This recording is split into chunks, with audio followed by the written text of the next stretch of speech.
Le président américain a menti. Le vice-président américain Dick Cheney a menti. La CIA a apporté des preuves qui n'en étaient pas. Et au bout du compte, chacun apporte sa pierre à la construction d'un édifice qui est un gigantesque mensonge.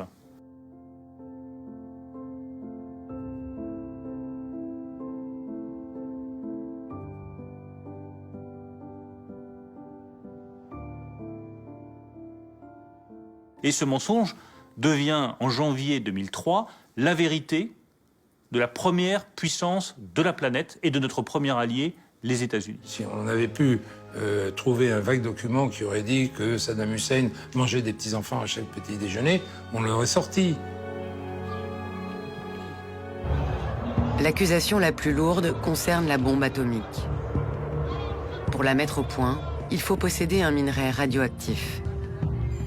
Or, depuis 2001, la CIA soupçonne l'Irak d'avoir acheté 500 tonnes d'uranium au Niger.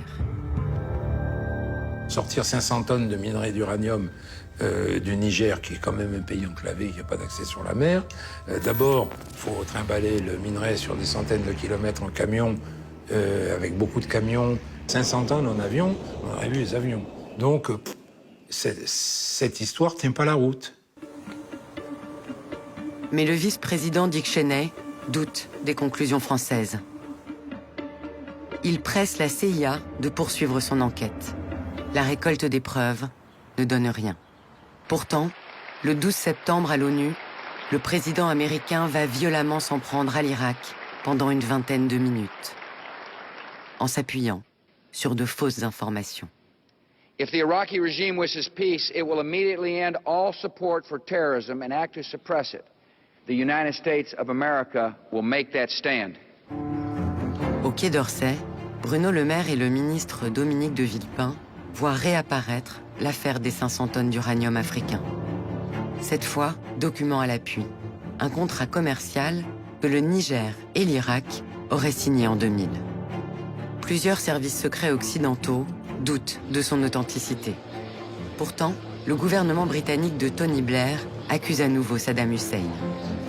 Donc, on ressort ce machin, dont tout le monde sait que c'est complètement faux. C'est les services qui me fournissent la note, qui est une lettre d'autorité du Niger, avec l'entête de la République du Niger, les armes de la République du Niger, et nous descendons avec la lettre sous le bras, nous faisons ouvrir un dossier dans lequel il y a d'autres lettres de la République du Niger, nous comparons les deux lettres, et nous nous apercevons que les armes du Niger, ce ne sont pas les bonnes armes, et ça ne correspond pas à l'entête officielle de la République du Niger. Donc ce document est de toute évidence un faux. L'air de la guerre, qui souffle à la Maison-Blanche, fait tousser Jacques Chirac à l'Élysée. La France affiche officiellement son désaccord avec les États-Unis. Le 11 octobre 2002, sans l'ombre d'un doute, le Congrès américain autorise George W. Bush à déclarer la guerre à l'Irak dès qu'il le souhaitera et sans avoir à obtenir un feu vert de l'ONU.